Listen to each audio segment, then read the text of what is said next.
Баке, вам песенную чашу. По обычаю она должна обойти всех. Если не умеете петь, позабавьте сказкой. Или промычите теленком.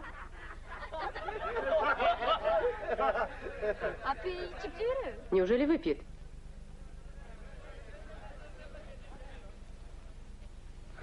По-моему, у него не все в порядке. Ой, бай! Ой, бай, ему же медведь на ухо наступил.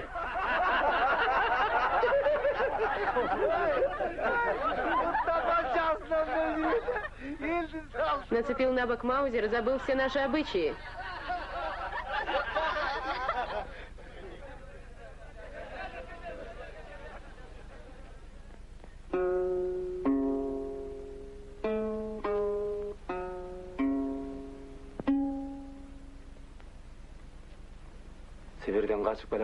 Когда бежал из Сибири, в казахской степи, я слышал рассказ о Биржан-Сале. Поэт был совестью народа. Оскорбленный ничтожеством людей, он уходил в степь и пел там свои песни. Сородичи решили, что он сошел с ума. Привязали певца к решеткам юрты. Тогда он, обращаясь к своему сыну Тимиртасу, запел эту песню.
Черный верблюд бессилен, когда ноги тонут в глине.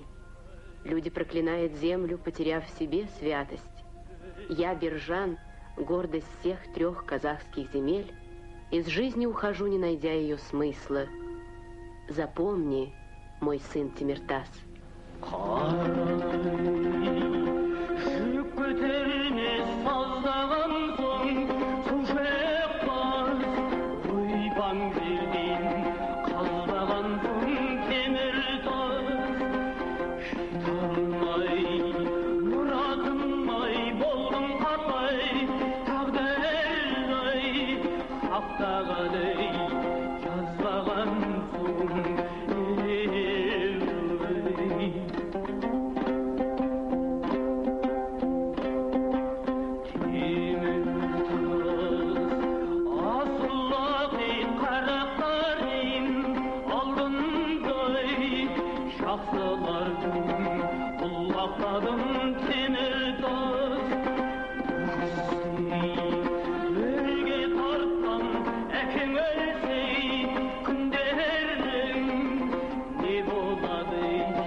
Конь мой любил пить росную воду с ладоней моих.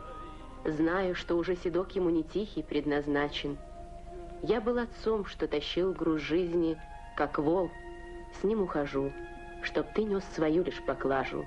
Запомни, мой сын Тимиртас.